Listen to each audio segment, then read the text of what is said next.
got 22 locations and hundreds, over 1,000 agents actually. You say agents or Asians? Agents. Oh, okay. Agents. Just want to make sure you are enunciating. I'm one of the Asians. Some of them are thousands. Asian, and some are Caucasian, and some are others.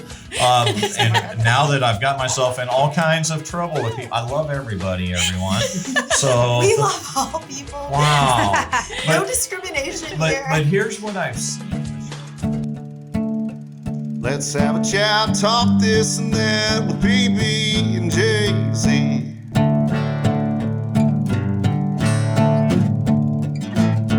Hey, welcome to the PB and Jaisy podcast. Thank you so much for tuning in. I'm Bill Stedham.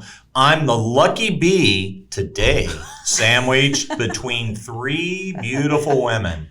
And to my left, on the far left, we've got Sarah Paget. And to take this sandwich to the next level is the super creative. What a bee is JC. Wow. You could not keep it straight, right? There we go. You know, today we're really fortunate. 21 years ago, I believe, I met this person in the parking lot of a State Farm insurance And this was company. before Craigslist exchanges, right? After work. business? After work. Okay. She called me and said, I want to meet you in the parking lot. Does Ann know? But we can't go to the office. We've got to go to State Farm. So that's where we met. You know, I've been incredibly lucky and blessed to work with maybe the best loan officer in the history of the United States. So maybe the world. can you talk about what happened at the insurance company? Why y'all meeting in the back alley somewhere? Well, we'll get to that.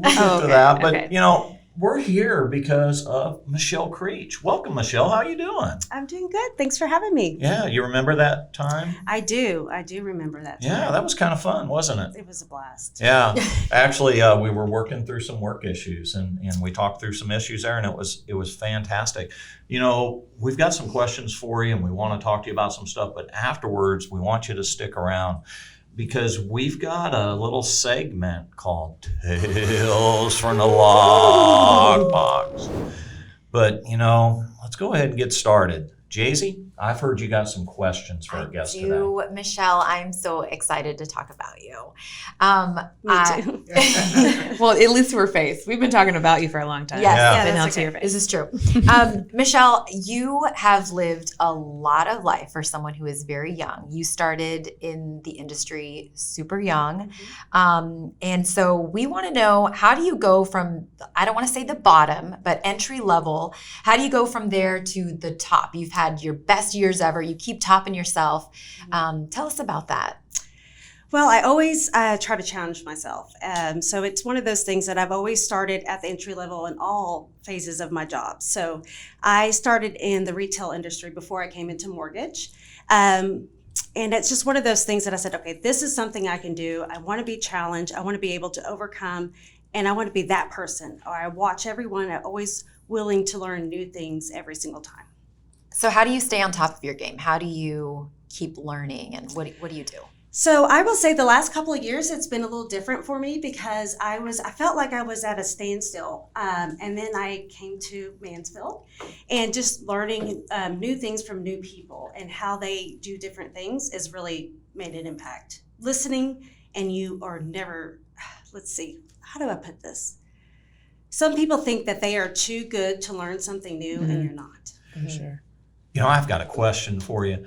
There was a time, I remember well a couple years ago when you were being pushed by Sarah, and you were like, there is no way that I can do that amount of business. You're welcome. Mm-hmm. I'm just Emily. kidding. But hold on, guys, because I don't know that everyone knows what Michele does, and I don't know that we've talked about that yet. Well, So she what is sells your clothes. Well, yeah, what happened? Like, are you still in retail, or what are you doing now? So the reason why I want to start with the retail side of things How do is you that afford those Louis? I work really She's hard. So in the retail section of my life is where I started in sales. That's where I learned how to manage. I was also a manager as well. And then I grew into the mortgage industry.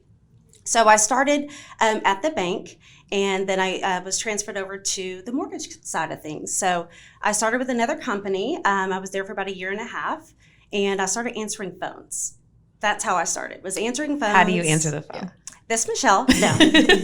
And so answering the phones, and then I worked my way into processing. From there, I started doing closing. So then I got my real estate license. I got my loan officer license. So I've been licensed for about 20 years now.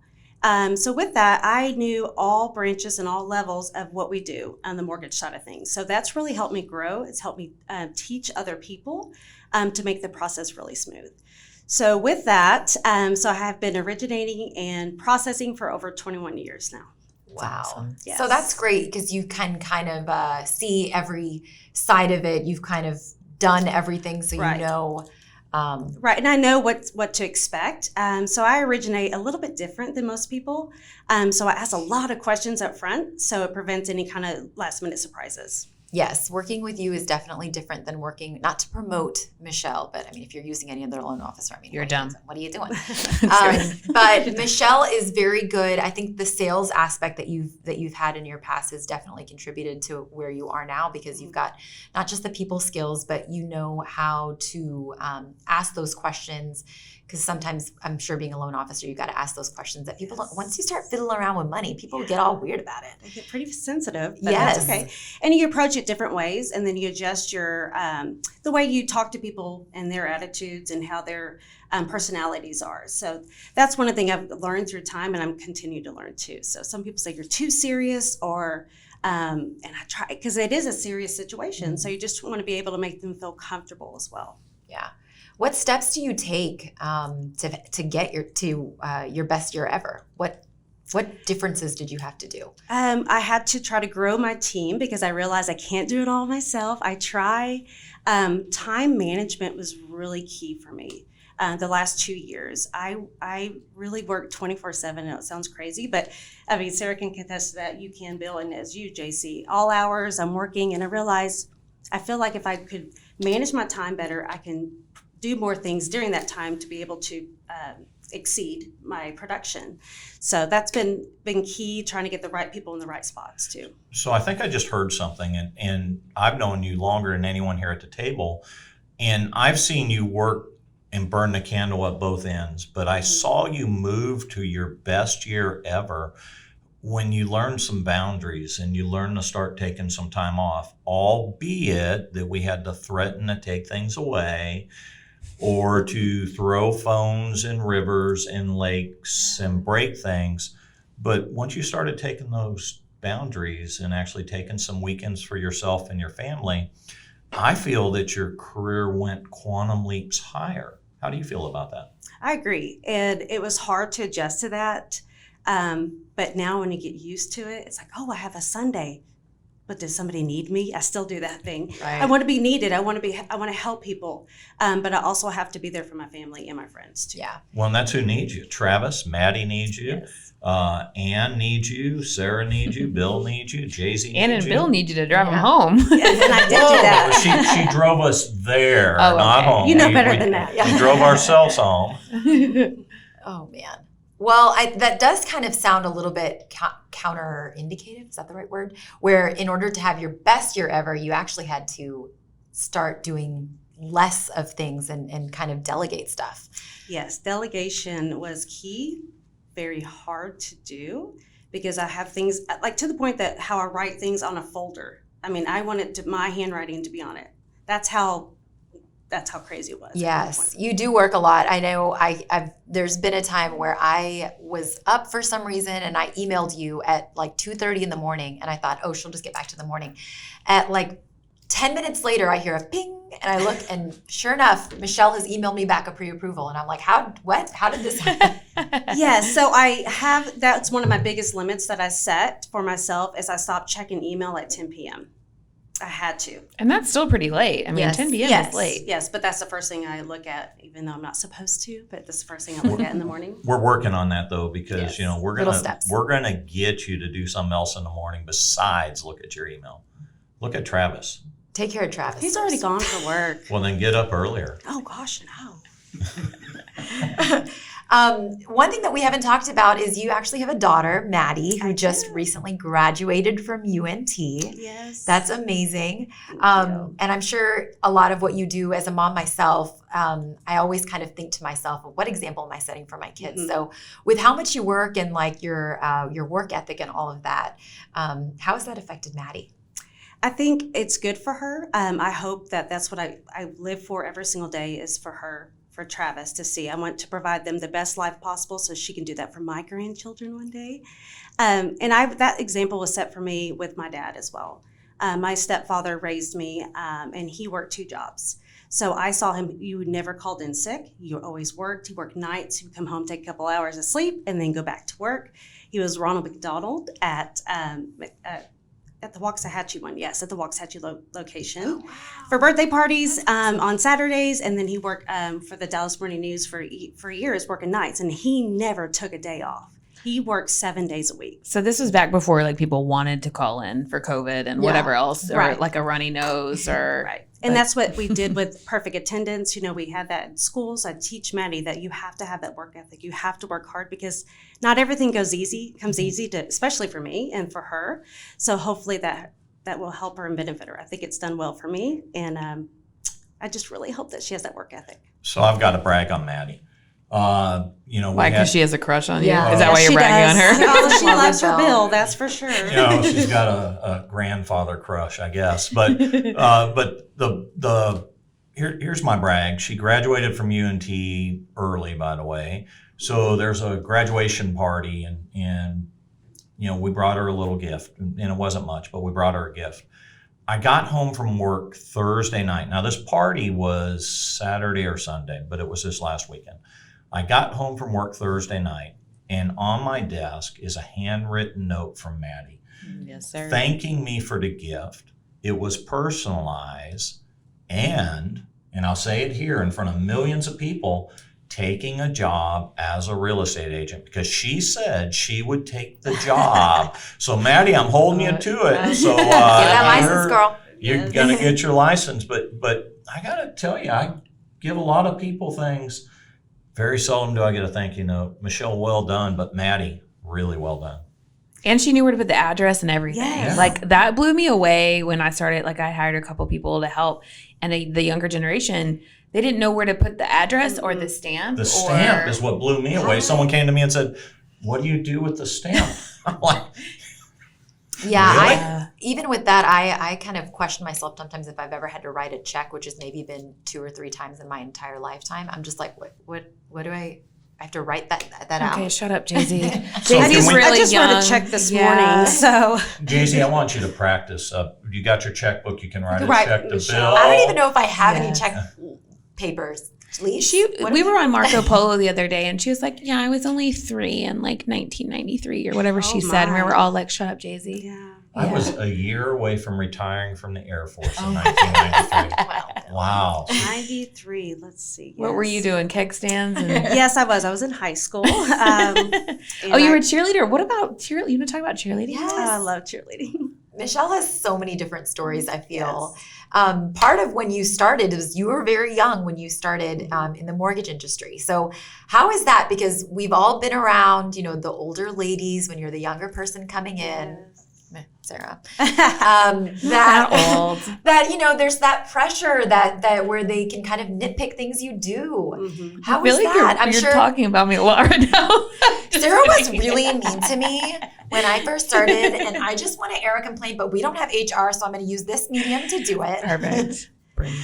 And that is true. When I first started, I was 22 into the business. So I was the young girl in the office, and it was I wanted to prove myself to every single person. I can do it. And I am not ashamed. I will go in there and clean the bathroom if I have to, take the trash out, and still produce loans at the same time.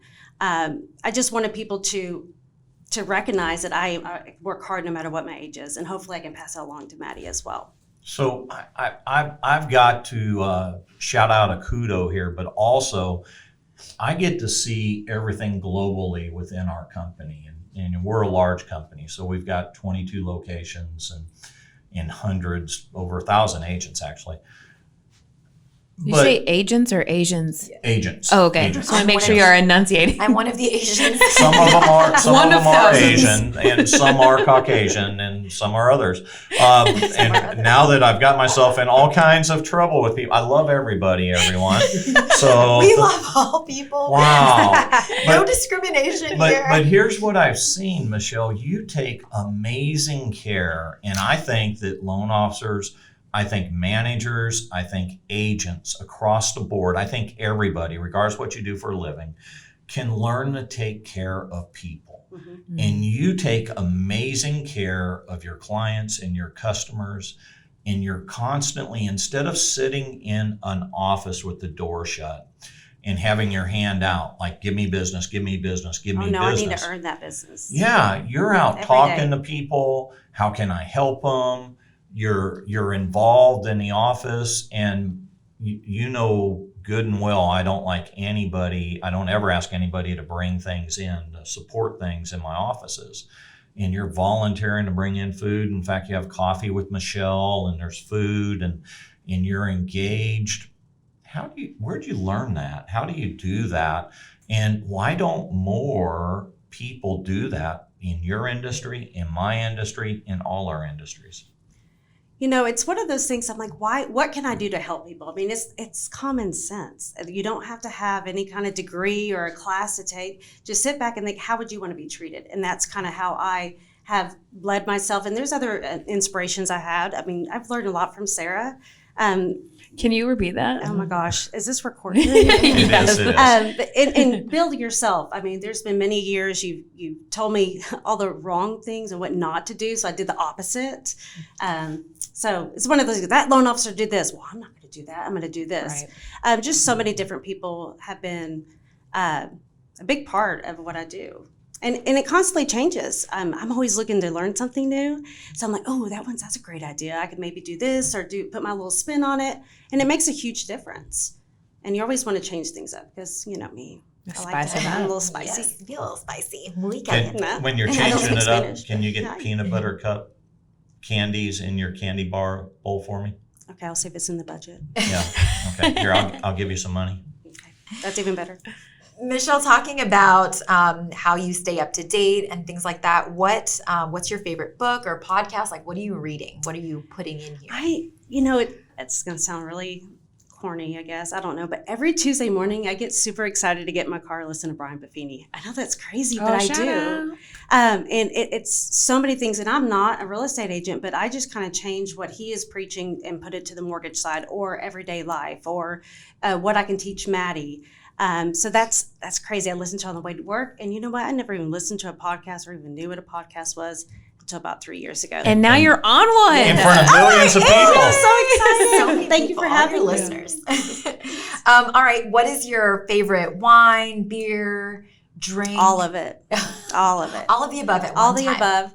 I love a nice cab. So an Amici wine is like maybe my fave. I would Is say. that like named after you and Yeah. your family? Amici. No, but my main name is Amici, so I kind of act like it is, carry around the bottle. No. She has a vineyard Yeah. in her backyard. That's how she's really affording the Louis, guys. Mhm. Yeah.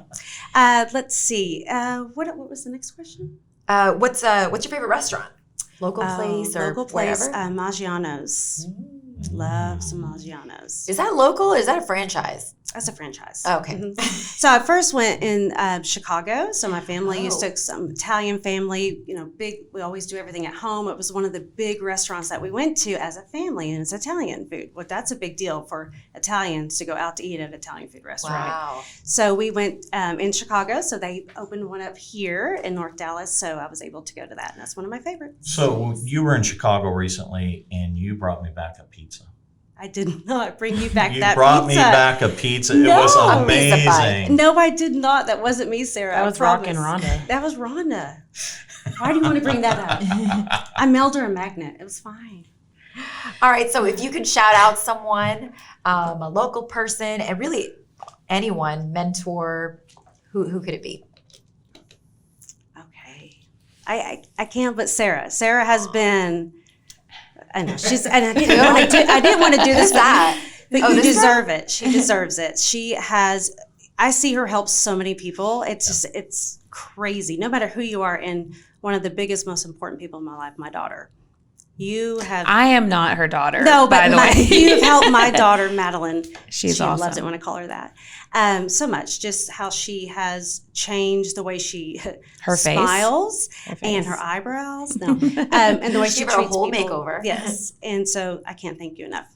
That's really Awesome. sweet, Michelle. She paid me I'm to so say glad that. this is recorded because I don't think she would have said this again. And now we Wow. have it on record. Delete. Well, thank No, I was you. kidding. Thank you. That's really sweet. Thank you so much for being here with us, Michelle. Stick around. We've still got some really great stuff because now we are going to shift to Tales from the Lockbox. Okay, so I've got Tales from Lockbox today, and believe it or not, I still have a scar from this. Oh, I really, no. actually, I'm being dramatic, but whatever. So I'm at a listing appointment, and it's a listing appointment. My mom always thinks I say listening appointment. Well, I it do is. go You to should listen, You do need yes. to listen as well. That's important. But I'm sitting at the table. It's husband and wife, and their kid. I love kids. Not this kid. I almost kicked a kid, but this kid is on the table. I'm trying to like present. I've got papers, you know. I'm like trying to do like comparables and talk about like adult things. And this kid, probably 1.5, 2, is crawling all over the table. Papers going everywhere.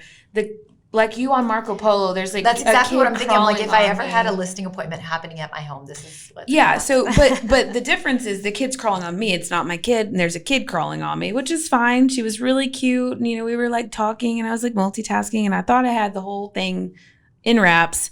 This kid, I really want to call it a bad thing, but I won't because it's a kid. It can't help it. But this kid bites me, just latches onto my arm and bites the ever-loving fuel out of me. Like she just bites me. And I don't know what to do because my reaction is to throw the kid, or like hit the kid. Or, you think about a dog biting you or somebody else, like you're just gonna, yeah. And this kid latches onto my arm and the parents are just laughing. And I'm like trying to pull the kid from my arm. Mom and dad are laughing while the kid's Yes, taking and flesh it off made your body? it made me mad. Like you get bit, you Did get you ask if the mad. kid was vaccinated? No. No. Did you see if it had its rabies shots? I probably have rabies now. I started foaming at the mouth. I did not get the listing. I had a bite mark for a long time. I laugh, but I feel like if that happened and you were my listing agent and that happened, I would just let feel you like list Tom my and I house. would probably laugh and be like, I wonder how are you going to deal with this, girl? Yeah. Did you get the list? I did not Yes, get the did you? Oh, it's listing. hard. They You couldn't. got a bite? They just wanted You me got to a scar babysit from for a it? few minutes so their kid would have somebody else to bite. I just want to see what would happen. Wow. I was just Maybe a if we bring teething someone toy. else in, she'll stop biting us. I have a picture of her. I need to post it. If I think of it, I'll post it where you guys can see it. But she had some chompers. Like she just had like 2 teeth. Like she was little, but they were like the important teeth in the front. Oh my goodness. Goodness. It hurt. Michelle, like the I'm Dickens. sure, do you have like a funny, I feel like in loans, there's probably just as many crazy people. Yes. Tell us about your crazy. So my crazy is there is a reason we ask many questions. So the questions are not asked at the closing table, which can affect your closing. So this one was a gentleman and his wife and their friend were sitting at the closing table. Sitting at the closing table, the closer said, "Are you married? Is your wife?" And he said, "Yes." She goes, "Well, is your wife on the loan?" "No." "Well, where is your wife?" "Sitting right next to me." But his girlfriend was sitting next to the wife. So the 3 of them were buying a house together? No, just he was buying the house. So we have husband, wife, and girlfriend. And then I went to the housewarming party afterwards. Ooh, So the they all swinging live party. together. Yes. Oh, you just recently got a swing. Is this I did. No, real swing, like an actual porch swing. But yeah. So that was, we had to go back to underwriting, add the wife back on there. We added the girlfriend on there too. And so This is like Uncle Daddy stuff. That's Mm-hmm. so weird. Him and It his delayed sister the wives. closing a little bit, didn't yeah, it? so there's a reason why you ask certain questions. Are you married? Are you still legally married? Are you That's- bringing your mistress Yes, with the closing? Yes. How It's many who else- wives do you have? Who needs to be on this loan? So those are Are very you- important. If Bill got asked that question, he'd be like, currently or in the And past? how It many? depends. I've been married all This of is my wife adult number, life. Wife number 3. Not to the same To person. different people. Wow. It's true, though. It is very true. We laugh, but it's a truth. Yes. Yeah. It's a fact. So number 4 now, right? So anyway, you guys, we're gonna have a chance for you guys to write in. I don't know if Jaisy, if you want to talk about that some. Yes, so we would love to answer your questions. If you've got a funny story, a tale from the lockbox, please prove yourself of how funny of a situation you are. We will be the judges. If it is awesome, we will love to tell it. But yes, please look in the show notes. You can email it to us. You can find us on social media and send us a DM. Please no explicit pictures. And Bill, let's level up. Yeah, I can't wait to level up. You know, one of the things that Anne Franks tells us is no one's ever become poor by giving. And the most important thing we can give is not money, but it's our time, it's our energy, it's our love. So here's my challenge that I want to give to everybody. I think it's the best gift that you can give. I'm going to challenge you to do it for 5 days. For the next 5 days, I want you to write 2 notes a day. And I want you to pick someone that you know in your life that you haven't sent a note to in a while. And for most of the people listening to this, you haven't sent a note to anybody ever. So I want you to get some note Except cards. Maddie. Except Maddie, yeah. I want you to get some note cards. You taught her well. And I want you to get a pen and I want you to write out a note. And I want you to write in the note what that person means to you. So think about it. Put your time and energy into the note, handwrite it, sign it, put it in an envelope, address it. That goes in the center of the envelope, and the stamp goes in the upper right-hand corner. Return address on the upper left-hand corner. Drop it in the mail. What I want to know, and I want you to write back and let us know, is did that have an impact on anybody? Tell us the impact that it gets, because I think it's going to have a lot. But, you know, that about does it for today. This has been fun. Michele, it's been amazing. And, you know, we didn't even get into what was taking place in the parking lot at State Farm. That'll have to be for another day. Well, we want to keep you married. So just let everybody know that it was nothing bad. We met in the parking lot at State Farm many Friday nights. Oh, wife number 5. Best watch out, Michele. Yeah. And gonna get you. Yeah, Michele could be my daughter. Yes, yes, you could be. As Anne pointed out last night at dinner, she's old enough to be Michelle's mother. Oh, And- at least Anne pointed it out. Yeah. Anne did, yes. And definitely pointed that out last night, which I thought was odd because my wife is very old, as you all know. But before I get killed here, we need to finish this up. So, you know, check out our show notes for the status of Bill's love life, and also links and sources from today's episode. And you know, don't forget to like us on the platform that you listen to. Leave us a review. 5-star review is very, very important to us. If you know someone that should be listening to them, please invite them. This is the PB and Jaisy Show. We out. Just had a chat, talk this and that with PB